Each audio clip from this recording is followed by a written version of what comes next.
بسم الله الرحمن الرحيم waxaan rabaa inaan warkan gaaban ama hadalkan kooban aan uga hadlo siyaasadda Sweden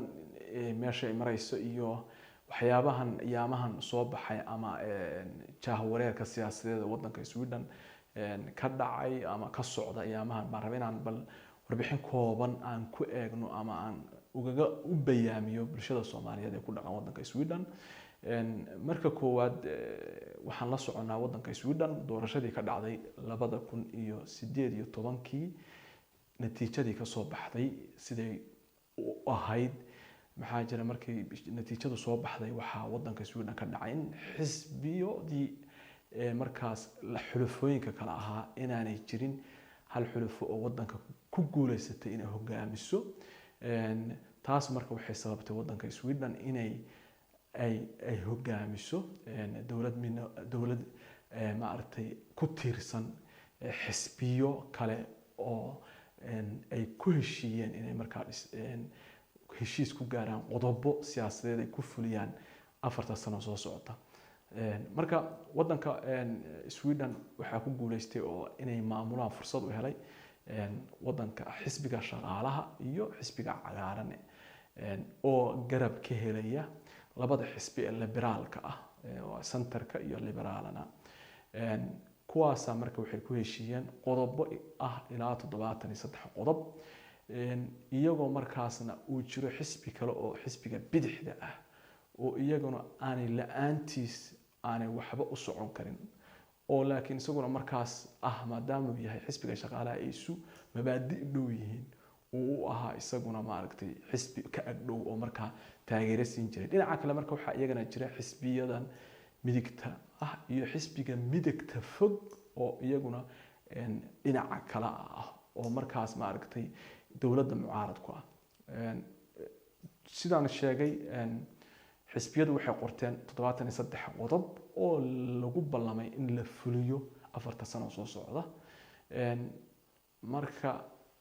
taa markay marayso ayaa hadda waxa ayaamahan soo baxay qodob jiray qodobkaas oo qodob u yahay mabda oo laf dhabar u xisbiga bidixda oo fanisterka qodobkaas oo in kireystayaasha ama dadka guryaha iska leh oo aynay sameyn karaan inay kirada u madax banaanaan karaan ay ahayd markii hore inay qolada kireystayaasha ama ururka kireystayaashu ay qayb ka ahaayeen wada hadalka marka uu kirada ninka iska leh guriga uu rabo inuu ama dejiyo qiimaha sicir bararka qiimaha guriga taas marka waxay qoladan hadda wadeen sharciyo in qolada guryaha iska leh ama ninka qof guriga iska leh inuu gurigiisa u madax banaanaan karo arintaas marka waxay sababtay in xisbigii marka oo bidixda ahaa oo ku tiirsanaa dawladdu ay ku tiirsanayd ama heshiiskan 73 oo dhan 4 xisbi ay ku tiirsanayeen ku socday in marka fanisterku ama bidixdu ay dhaheen qodobkaas waa qodob laf dhabar noo ma soconayso meel loo soconayso ma jirto dawladda kalsoonidan kala laaban taas oo ay dhaheen waa inuu ka laabtaa ra'iisul wasaaraha waddanka in qodobka laga laabto xisbiga shaqaalaha ama dawladda ama xisbiga cagaaran ama xisbiga shaqaalaha ra'iisul wasaaruhu marka kama noqon karaan oo maaha xisbiyo kale oo labada xisbi aan sheegno liberaalka ay heshiis dhexmaray marka way adag tahay marka in xisbiyada lagu heshiiyay ama qodobada lagu heshiiyay oo badankooda qodobo liberaal way adag tahay marka inuu si fudud uga laabto maxaa jira waxaan jireen doorasho waxaan jireen heshiiskii lagu heshiiyay 73 marka xisbiga bidixdu marka waxay dheen kalsoonida kala laabanayna maxaa marka dhacay waxa dhacay xisbiyadii kale oo midigta oo sida maartay kristdemokraatkii moderaadkii iyo xisbiga midigta fog iyaga fursad bay u arkeen oo iyagoo sidaas ay tahay qodobkan la isku haysto oo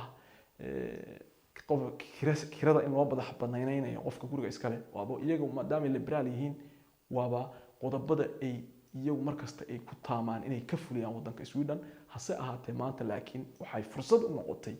in ay iyagu ridaan kaliya dawladda oo ay la saftaan xisbiga bidixda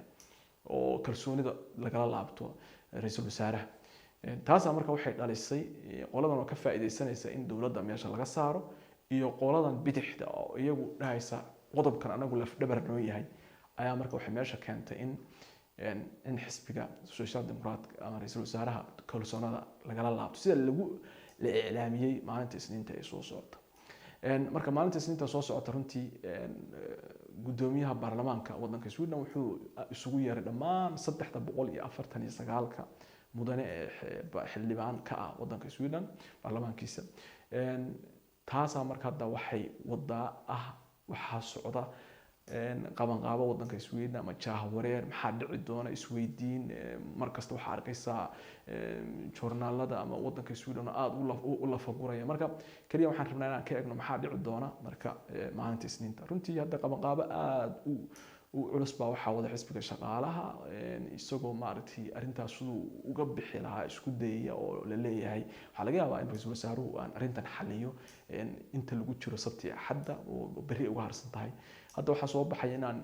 inay jirto shir u balansanaa dawladda maalinta Arbacada in hore loo soo dhigay maalinta Axadda laga dhigay si dawladdu ay u samayso markaas waddo ay arintan cakiran uga bixi lahayd. marka arintana marka hadda waxa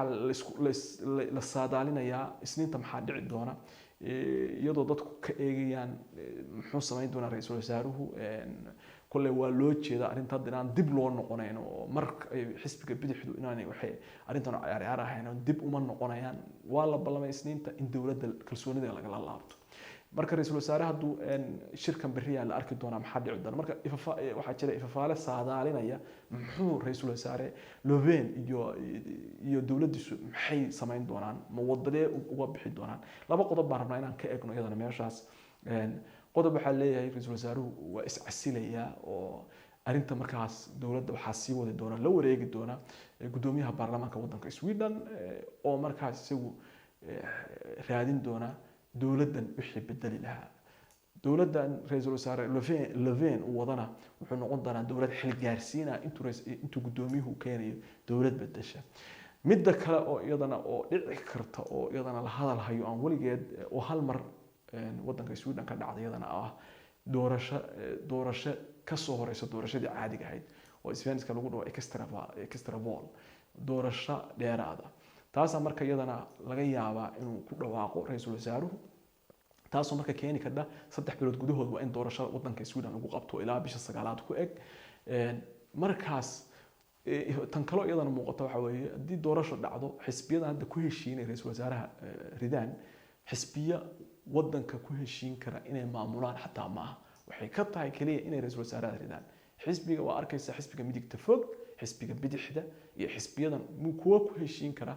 inay dawlad hadii ay dawladdu dhacdo ama dawladdu doorasho dhacdo wax sii wadi kara maaha. marka runtii labada qodob baan u badan tahay in hadda ay dawladdu dhacdo iyo in xal laga helo intaani maalinta Isniinta la gaarin. marka runtii wadanka Sweden ilaa isbuucan dhamaadkiisii ilaa yaamahan ilaa Isniinta laga gaaray waxa jira siyaasad jahwareer siyaasadeed ee wadanka Sweden ka jira oo dadka runtii ku reebtay saameyn aad u weyn wadanku hadda ka soo kabtay xanuunkii corona iyo aafadii uu geystay iyo ma garanaysa wadankii oo la leeyahay